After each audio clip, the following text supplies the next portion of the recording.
Did we just watch that? Did we just watch the Warriors come back and go on a 22-5 run to end the fourth quarter to steal the game from the Suns on the road? Yeah, that actually happened. What an incredible win. The Warriors absolutely needed this. And this was a game where Steve Kerr was doing a mixed bag of good and bad. He started the game off with Draymond at the center spot, took Al Horford out of the starting lineup. God knows why. But yeah, there were some changes in that starting lineup. It was Pat Spencer, D'Anthony Melton, Moses Moody, Gui Santos, and Draymond Green. Pat Spencer in the starting lineup, D'Anthony Melton in the starting lineup. Either of those guys can start over Potts, and I would be okay with it. Obviously, I would prefer to have Melton in the starting lineup. So, if Steve Kerr ran a lineup of Melton, Moody, Santos, Draymond, and Al Horford, I would have loved that lineup. So yeah, you just wonder what Steve Kerr is thinking. It's like, okay, now the Warriors got Kristaps Porzingis, and Steve Kerr's opportunities to run the tiniest lineups possible, well, I don't think those opportunities are gonna be there nearly as much anymore, especially with Buddy Hield out of the equation, and especially with Potts playing himself straight out of the starting lineup. But then at the same time, Steve Kerr was just yo-yoing between bad lineups and good lineups. For example, to end the first quarter, he ran a giant lineup where he had Santos as small forward, which is something that we've been getting more of a look in recent games, and he had Horford at power forward and Quinton Post at the center spot. So when you have a tandem like that, take your pick in terms of who you want in the backcourt, especially if they can use some combination of Melton and Will Richard, or Melton and GP2, or even Melton and Moses Moody. These are pretty good combinations to have in the backcourt. But yes, the lineups fluctuated a lot, but one thing stayed consistent throughout the course of the entire game, and that was the two-way play of Gui Santos. The way Gui Santos has improved and evolved in the last few weeks has been something to behold. Isn't it incredible how good a player can look when he's actually empowered and allowed to actually play? Santos actually played 36 minutes in this game. That's gotta be a career high easily. And it's starting to look like Steve Kerr is trusting him more than ever. He's trusting him more than just about anybody else now. He trusted him over Draymond Green to close this game. And can you blame him? Look at the stat sheet. The guy had 18 points and 7 assists. So let's think about all the things that Gui Santos has been able to do for the Warriors. He's scoring, he's showing the ability to attack, get inside the paint, draw the defense, and create offense for his teammates. I mean, it's insane, but you can actually argue that he's one of the best creators on the roster right now. He's shown the ability to get inside the paint and score in crafty ways. He's shown the ability to consistently hit three-point shots now. And then on the defensive end, while doing all this, he's still keeping up with all that energy in terms of guarding anybody and everybody and sprinting back in transition every single time,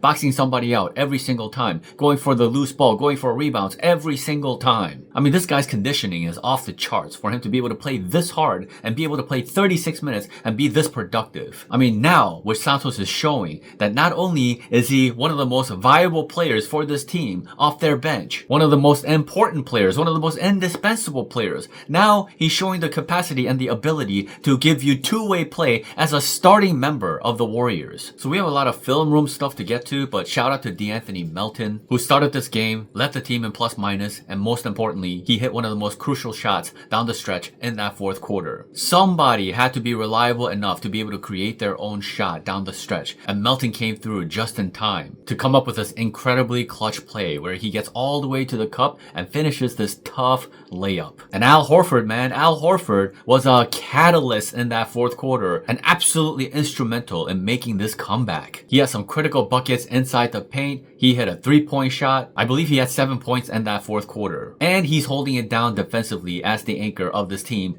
over Draymond at the center spot. They do not win this game without the contributions of Al Horford. Thank goodness. And GP2, who ended up surviving the trade deadline, played a vital role in this game as well. Even in the four-guard lineups, the Warriors managed to do okay in them because GP2 was so good. 15 points, 8 rebounds, 3 threes in just 19 minutes of play. That is high efficiency right there. He just filled the stat sheet tonight. And Will Richard was an amazing connector off the bench. Having said that, Draymond Green was largely ineffective in this game, didn't do a whole lot, and actually didn't play much of that fourth quarter. And what does it tell you that the Warriors were able to win this game with him mostly sitting on the bench in crunch time? With Porzingis on board, Draymond Green better get used to less playing time. And the combination of Potts and Moses Moody was again absolutely awful. Potts, oh my gosh. This was a 4-point win for the Warriors.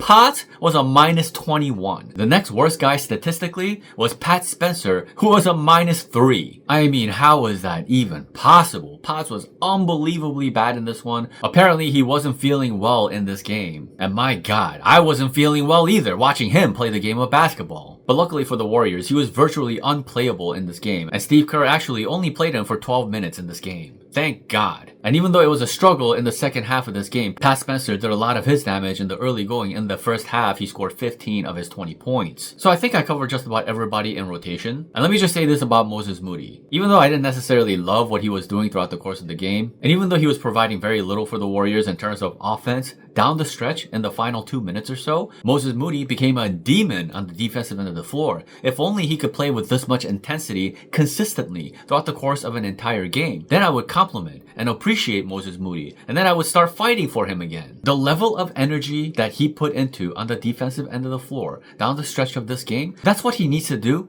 all game long. That's what being a great defender is all about. So I loved what I saw from him in terms of hustle, grit, the desire to win, the desire to get stops. The Warriors don't win if Moses Moody doesn't play the defense that he did down the stretch. And yeah, it would have been super demoralizing if the Warriors lost another game and they would have only been 2 games above 500. Instead, they are now 4 games above 500. So given the generalities of what they did tonight in this game, and Kristaps Porzingis is going to play very soon. It may not be Saturday, but it may be the following game. So you add a unicorn talent at that center spot, and then if Steph Curry can come back soon enough, maybe now we can talk about the potential of the Warriors going on a run in the second half. The building blocks are clearly there. Those building blocks help the Warriors win a game without the number 1 and the number 2 option for this team, that now being Steph Curry and KP. And I'll say this about Steve Kerr, even though he ran some crazy lineups in this game, the 4-guard lineups once again made a return, that starting lineup. I don't like that you're starting the game small from the start when you have Al Horford and Quinton Post available to you. But Steve did make some adjustments, and he made some big ones. And to close with Santos and Horford at power forward and center, instead of turning to his ridiculous tiny lineup with Draymond at the 5, well, that's a big adjustment for Steve. Because can you imagine if he ran with Draymond at the 5 to close this game? The Warriors would have lost. And in terms of the trade for Kristaps Porzingis, I just want to get some of this out of the way. I have it on good authority that picking up Porzingis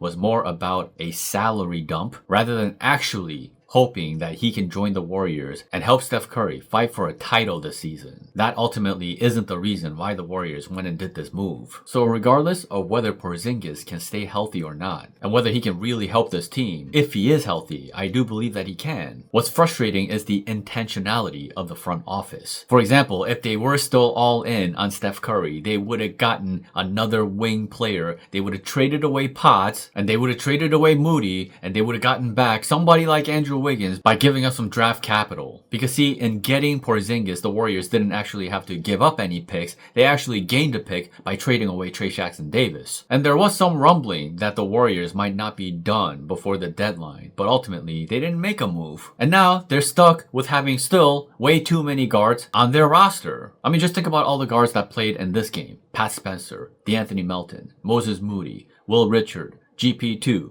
Pods, and then they have Steph Curry, and then they have Seth Curry. That's 8 guards, and 6 of them are 6'3" and under. This is a huge problem. The Warriors need more balance. The only legitimate forward, small forward they have is Gui Santos. So we'll see. Obviously, they have a roster spot left, and they'll probably look into the buyout to see if they can pick somebody up. It better be somebody who is 6'6", 6'7", with a lot of defensive ability. That's the one piece that the Warriors are missing right now. Now, having said that, let's go over some of the film work of this incredible game. I'm going to go over a lot of Gui Santos stuff, and I'm going to show what happened in that fourth quarter. So if that sounds good to you, be sure to subscribe, hit the notification bell, and that like button so that this video gets out to all the Warriors fans out there. So the first quarter started, Draymond Green is at the center spot, and immediately the Warriors were at a deficit. Look at this play. Literally the Suns' first possession. A shot goes up and Draymond Green is in position, but he's just too small. Mark Williams is too big for him, so he just grabs the offensive rebound right over the top of him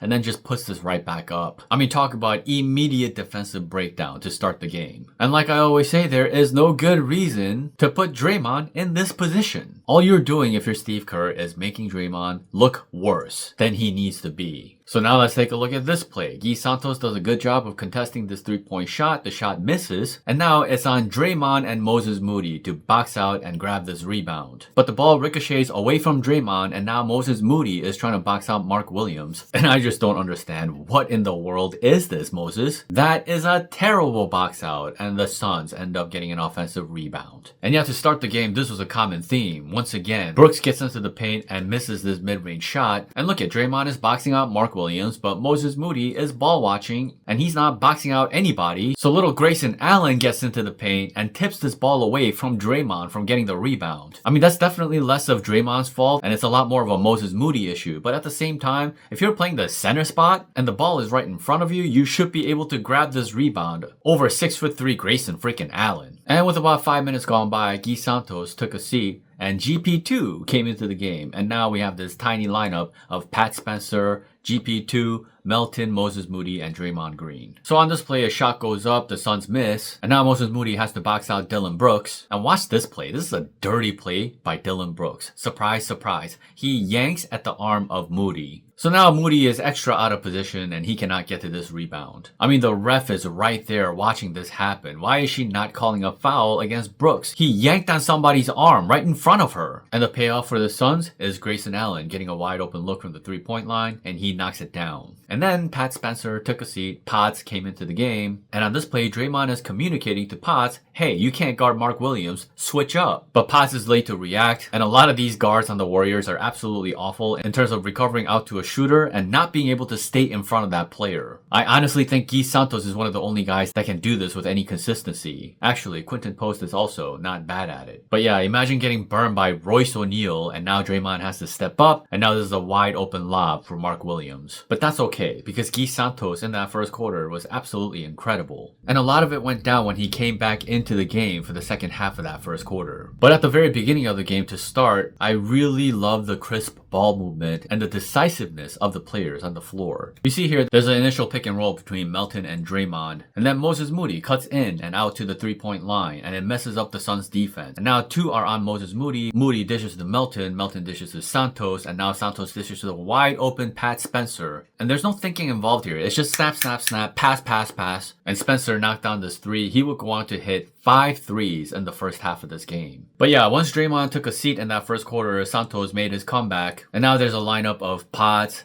Will Richard, GP2, Santos, and Al Horford. Where is the offense going to come from? It would end up being Santos, who receives this pass from the corner, and Santos is feeling more confident than ever. Because it's not like he was wide open here, his man was recovering on him. And there was plenty of time in the shot clock, but Santos felt the confidence to shoot this, and he knocks it down. And man, truly, Santos was just doing a little bit of everything in this game. So on this play, he has Dillon Brooks guarding him, and he drives into the paint, draws an extra defender, and dishes to GP2, and GP2 would end up knocking down this three, one of the 3 threes that GP2 hit in this game. And watch this example of Potts just being delayed, not being crisp in execution. So Potts is running a pick and roll with GP2, and GP2 is open on this roll. If Potts hits GP2, GP2 is gonna find a wide open Horford in the corner. But Potts misses the pass and just gives it to Al Horford. The defense recovers, and now the offense has to reset. And now Horford dribbles into trouble, is double teamed, and so Santos makes himself available in the corner. And once again, he launches pretty quickly here, and he knocks this down. Talk about a bailout play. Again, with a lineup like this, you wonder where the points are going to come from, and Santos is providing them. And of course, with Santos, it's all about two-way play. So here on defense, he's guarding Dillon Brooks. And Dillon Brooks is a tough cover. He had his way with a bunch of players on the Warriors, including even Santos at times. But Santos has the size, the weight, and the wingspan to deal with a guy like Dillon Brooks. And so watch the tough defense here. Watch Santos be able to take all the bumps and is able to anticipate the shot going up, and he's able to straight block him. What an impressive defensive effort by Santos. And watch Santos on this play. He's guarding Gillespie, sees that Will Richard has him covered, and this is the thing that Santos is so good at doing. As one of the bigger players on the Warriors, he is able to recover out to shooters, and he does this more consistently than anybody else on this team. And wouldn't it be so nice if they had just one more guy like Gui Santos who had the size, the foot speed, and the wingspan to get out to more 3-point shooters? If you had 2 guys like that, the Warriors defense would be really set. So yes, Santos gets over to Dillon Brooks, and Dillon Brooks throws up this awful air ball in the process. And in the second quarter, it was more of the Santos and Horford combination. And watch Santos Santos on this play. Will Richard sets a screen and it forces a switch, and Mark Williams is on Santos. And Santos does not wait around, isn't indecisive. He immediately crosses over Mark Williams and gets all the way to the cup for this layup. Santos' shot creation ability and the ability to do so consistently is truly evolving before our very eyes. And then on the next possession down, Spencer fakes Grayson Allen out of the play, and now he's pretty much wide open, but his footing's a little bit off, so he doesn't hesitate around a bunch. He finds a wide open Pat Spencer to the right of him, and Pat Spencer again is able to knock down this three. The timing of everything that Santos does is just really crisp, and this guy just really knows how to play. And he certainly always seems to know how to make himself available to any teammate. So here, Al Horford is double teamed in the post. So Santos cuts into the rim. And I'm telling you, Santos has some masterclass pump fake ability. He initially gets Gillespie in the air, and then he gets Mark Williams in the air. So he sees that he's not going to get anything inside the paint. So he quickly dishes off to Pat Spencer. And Spencer has been feeling it and is able to knock down this three once again. And you can see in this lineup, down the stretch of that second quarter, once again, Steve Kerr ran to a much bigger lineup.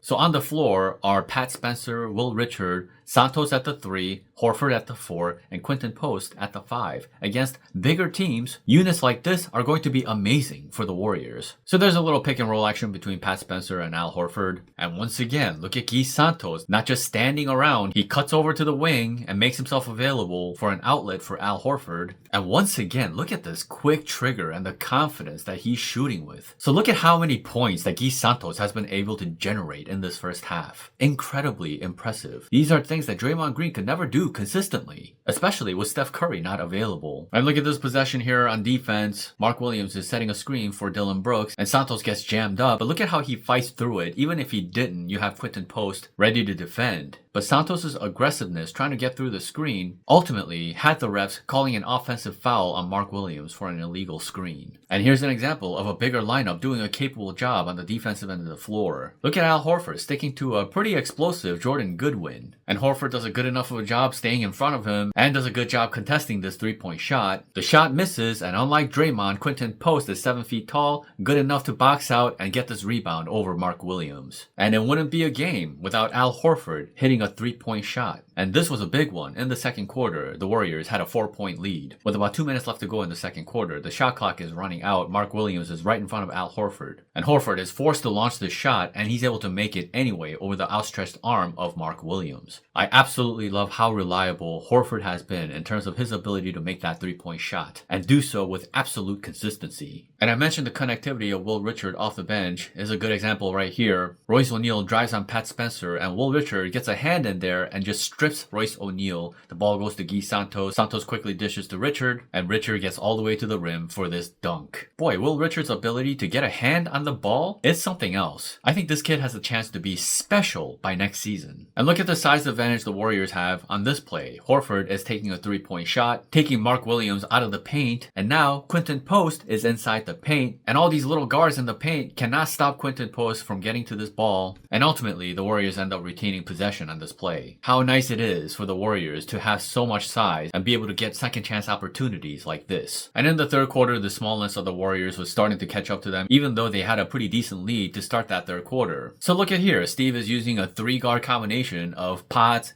Pat Spencer, and Moses Moody, and that's just not good enough. You do not ever want Pat Spencer and Potts on the floor at the same time. That is a recipe for defensive disaster. I don't even like Steph Curry and Potts in the backcourt. You think I'm going to like Potts and Pat Spencer in the backcourt? So look at here, Potts ends up guarding Dillon Brooks, and their arms tangle up a little bit, and then Potts is just frozen, and it forces Draymond Green to help. And now Pat Spencer is forced to tag Mark Williams, and now Royce O'Neal is wide open from the corner, and he knocks down this 3, and it turns into a 4-point game. And there's since been a lineup adjustment, and now it's Potts, Will Richard, GP2, Santos, and Al Horford. That's 4 really good defenders on the floor at the same time. And there's a pick and roll between Royce O'Neal and Goodwin, and the Warriors are simply able to switch this, and Santos just follows O'Neal all the way to the rim, contests this shot beautifully, and forces O'Neal into a miss. But yeah, ultimately that third quarter was very problematic for the Warriors. The Suns started to make their run, and ended up outscoring the Warriors 27-17. And it did not look good for the Warriors to start the fourth quarter. Once again, Steve Kerr is going to a small lineup. And once again, there's this 3-guard lineup of Pat Spencer, Pods, and Moses Moody. And that's one too many defensive deficits, and Spencer got cooked and abused to start this fourth quarter. Watch him here, he's out on the perimeter. There's no reason for him to be ball watching here. And he ends up losing sight of Gillespie, a very sharp shooter, and Gillespie is able to knock down this three. And that gives the Suns a 14-point lead. Yep, and not for a lack of trying, it's just that Pat Spencer is not that good of a defender. If you're going to play Spencer, you better have 4 capable defenders all around him, so that Spencer is completely and utterly protected. And yeah, you certainly don't want Pat Spencer playing too many defensive possessions. And here he does his best to guard this Bouye guy, but he's able to knock down this mid-range shot anyway. And check out this play, Moses Moody is guarding Gillespie. Gillespie dishes off to Bouye, and then Gillespie pretends to set a screen, but he's just going through to the 3-point line. And I don't understand why Moses Moody is playing drop coverage here. What is he thinking? He's got to be closer to a body here. He's basically forcing Pat Spencer to guard 2 people at once. And Spencer did his best to contest the shot, but again, Gillespie is a very sharp shooter. You need a good defender on him. And unfortunately, Spencer cannot get out to him on time, and Gillespie hits his 3-point shot. So you can see the Warriors gave up 8 points in the blink of an eye to start that fourth quarter. And yeah, things were not looking good. The Suns went on a massive run from the third quarter into the fourth quarter. And then to close the game, it was a lot of Al Horford, Gui Santos, D'Anthony Melton. And like I said, Potts was useless, complete and utter disaster, doing absolutely nothing out there. Minus 21 is absolutely insane. But yeah, with him out of the equation, the Warriors are trying to make a comeback. They're out in transition.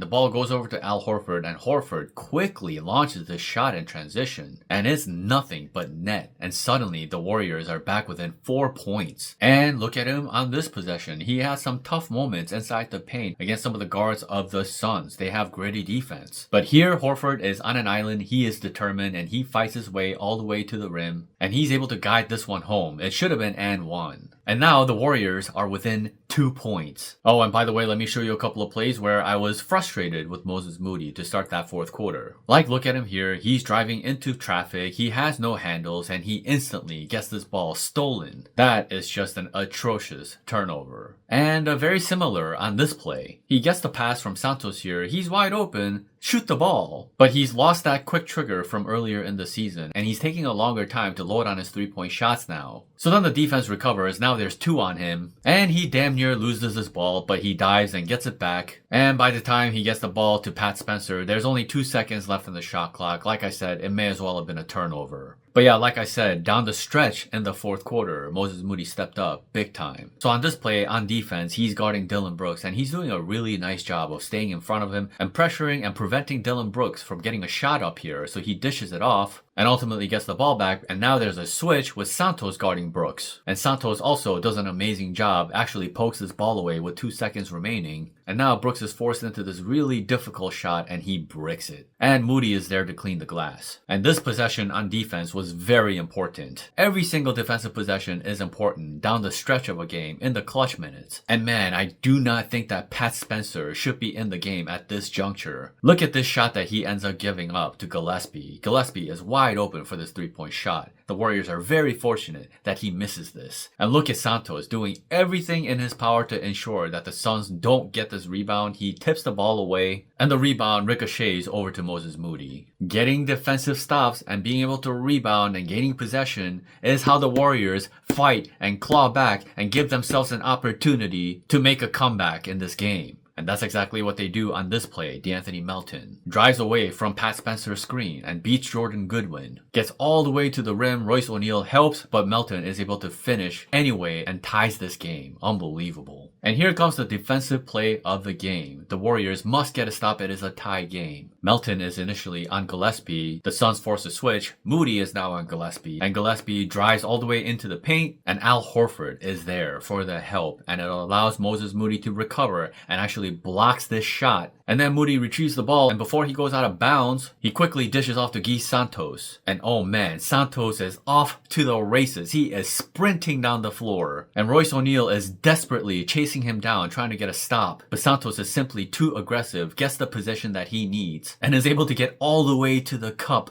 for this game-winning layup. My God, Gui Santos, what can you not do for this team? And look at Steph Curry. Look at how happy and thrilled he is at this situation. And look at this final possession. Melton is guarding Dillon Brooks, and Brooks takes this absolutely terrible shot that misses. And GP2 is there for the rebound. But he loses the ball out of bounds, and somehow Al Horford fights to save this ball somehow, and he is able to save it. And now it's a loose ball. Moses Moody is fighting for the loose ball with Gillespie. He's able to get to the loose ball, and he's falling to the ground, but not before dishing off to a wide open DeAnthony Melton, streaking to the other side of the floor. And at this point, Melton doesn't even need to get this layup. The Warriors have already won the game, but he does get the layup, and the Warriors end up winning by 4 points. That is an incredible effort by the Warriors to be able to fight like this with veterans, with strong defense, and just smart and gutsy basketball. I'm going to say it again. The supporting pieces of the Warriors won this game. There was no first option. There was no second option tonight. No Steph Curry, no KP, and it didn't matter. The Warriors fought, and they were able to come away with this victory. And so ultimately what I want to say is that when they do get their number 1 and number 2 options back, don't be surprised if there are some exciting times coming up for the Warriors. We'll see what happens. That's all I got for this video. Thank you so much for watching. Steph Curry is the GOAT, and Gui freaking Santos, what a revelation.